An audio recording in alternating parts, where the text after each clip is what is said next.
he's not taking care, and then it was direct to his head, and it could have caused an injury. He had to go off for a head check. When people are talking about we don't want our best players out of the game being banned, well, I'd rather fucking have them banned than out of the game because they've been knocked out of a game by something even niggly and slightly unfortunate, but certainly niggly and definitely careless.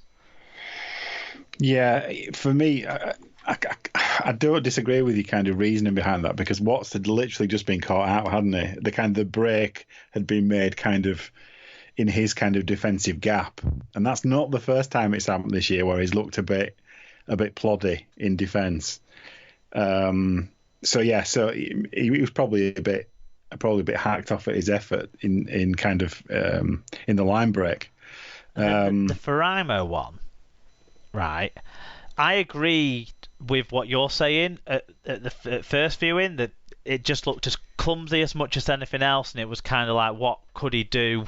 Really, he had to make a tackle attempt, and the guy crumpled to the floor as he was getting to him. So there must be some mitigation there, and that's what I thought, right, all the way through, until it just caught my attention. One of the replays they showed when they were recapping it right at the end of the game, and it was the replay from the end on. So what you're looking at is you're looking at Faraimo coming towards Dagger, right? Yes. He closes his eyes. So he closes his eyes about a yard before contact. And I think, similar to the leaving the ground comment I made before, how can you be in control of what you're doing if you're closing your eyes as you're making contact with a player? So he had no control to stop himself. So I think that's where reckless comes in. Yeah, maybe. But also there's a reputation thing there too. That's what got him sin-binned in the first round for certain. But I was on totally on the same page as what you were saying until I saw him. He'd shut his eyes as he went towards contact, and I thought, that's fucking stupid. Yeah. Like, it's hard enough to react in split seconds anyway, but if you close your eyes, you're not going to have any chance to react to something changing in front of you. No. I mean, we players slipping and sliding, obviously it's quite an issue at this time of year. And it can make contact worse, can't it? But as long as we're consistent in the way that we treat the kind of result rather than mitigating by the cause, we say, well, you made direct head contact, the player's been injured, or potential HIA or whatever. As long as we're consistent with that, I guess it's a technique issue, isn't it then? Or like in terms of that, he's kind of rushing into the play, a little bit of kind of taking your time in terms of timing your tackle, making sure he's got the ball, that he's kind of, all that kind of stuff. That's the kind of thing that probably needs to be tweaked in terms of players' approaches, rather than just looking at, he's slipped and therefore, he's unlucky or whatever. Not leaving one on a player who's passed the ball. Yeah. I don't know.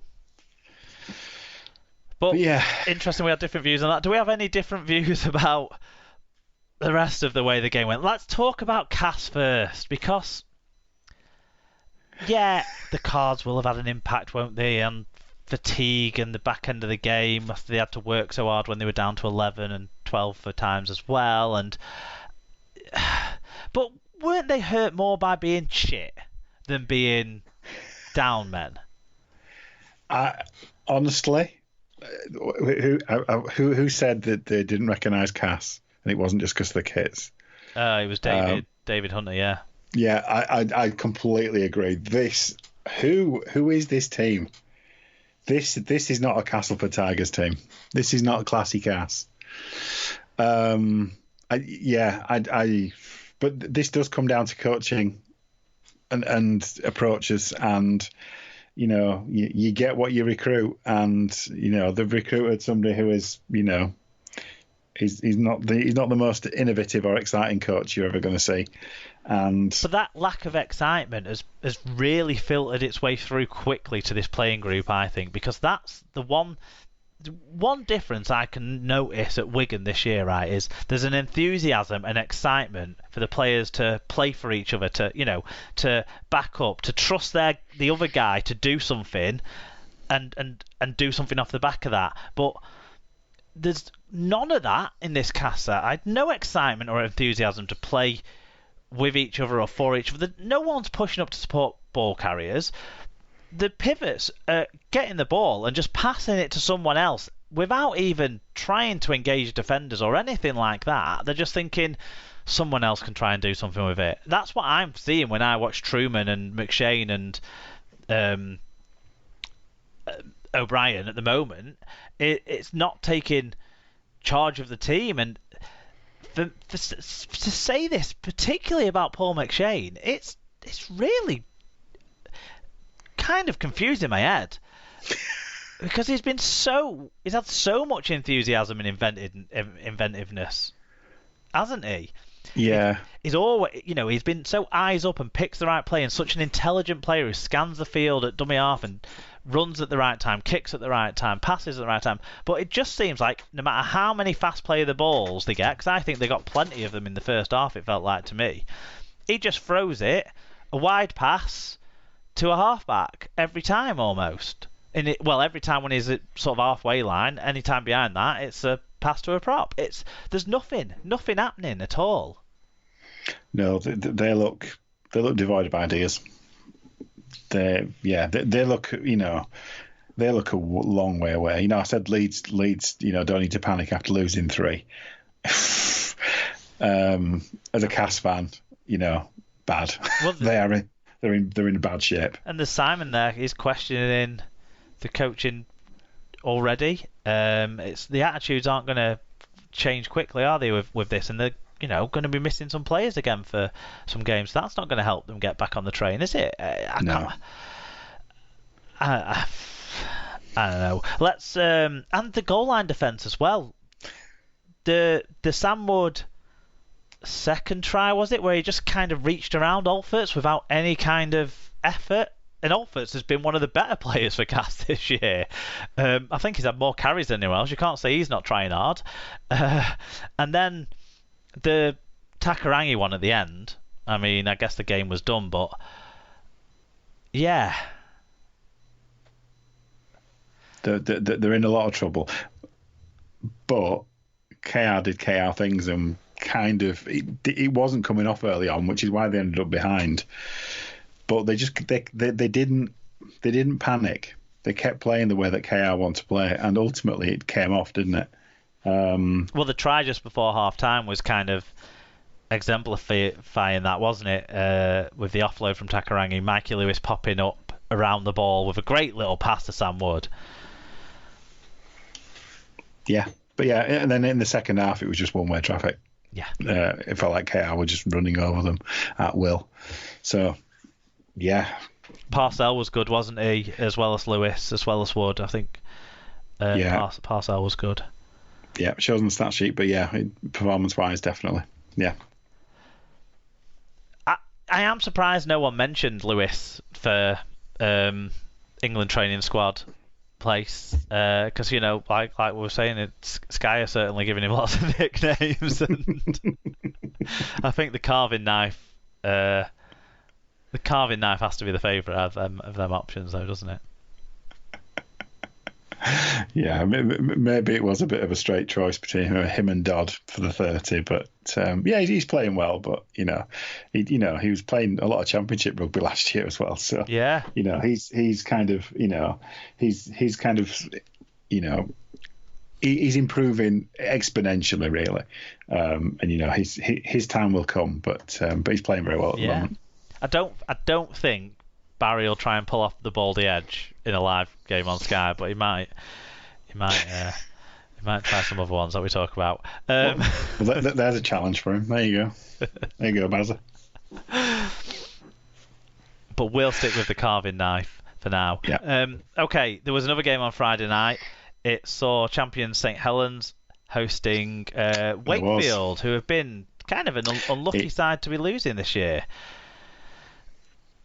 And it was 20 points to 4 in the end in favour of St Helens, 16-4 at half-time. So creditable performance by Wakefield again, you'd say. 10,361 were there. Aaron Moore was the referee in this one, Alan. In terms of the teams, Wakefield got over 1,000 metres, the first time anyone against Saints. So again, creditable.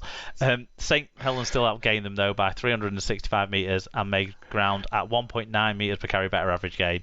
Saints had 5 more breaks but also 4 more errors and conceded 2 more penalties, so that might have played a role itself as well in the low scoreline here in this one. What about individually?